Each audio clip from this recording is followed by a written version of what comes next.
నమస్తే సార్.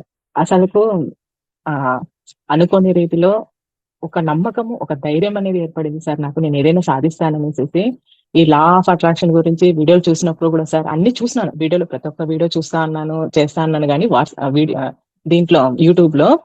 కానీ దానికి సరైన గురువనేది కొంచెం అర్థం కాలేదు సార్ నాకు. అర్థం కాలేదు. ఎవరిని అప్రోచ్ చేయాలి? ఏం చేయాలి? నేనుండేది ఎక్కడ అనంతపురంలో ఇంట్లో చీరల బిజినెస్ చేసుకుంటూ ఉంటాను. కొంచెం చీటీలేసుకున్నాను.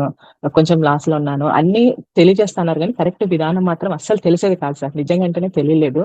ఎట్లా అనేటప్పుడు మీ స్పీచ్‌లు ఇంటా ఉన్నాను సార్. మోటివేషన్ స్పీచ్‌లు అప్పుడప్పుడు ఫస్ట్‌లో 1 ఇయర్ బ్యాక్ మా ఆయన ఇంటా ఉన్నాడు గానీ అంత మనసు పెట్టిండేదాన్ని కాదు. కొంచెం ఈ మధ్య కాలంలో నేను గూడా స్పీచ్‌లన్నీ ఇంటా ఉన్నాను సార్.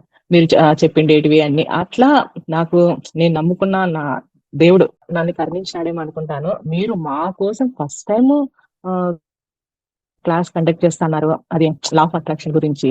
ఇది ఇంతకన్నా మంచి గురువు దొరుకుతారా అనేసి ఆలోచనతో ఏమి ఆలోచన చేయలేదు సార్. ఫస్ట్ మీరు క్లాస్ స్టార్ట్ చేస్తన్నారనడం, ఒక్క వీడియో చూసినాను. నాకు ఇంతకన్నా మంచి గురువు దొరకడనిపించింది. అమౌంట్ పే చేసినాను. అమౌంట్ పే చేసిన తర్వాత గూడా 10 రోజులలో నాకు జరుగుతాన్న ఒక్కొక్క ఇన్సిడెంట్స్ చూసుకుంటూ వస్తా ఉంటే, నేను నిన్న, మొన్న గూడా నేనేనా? నేనేనా?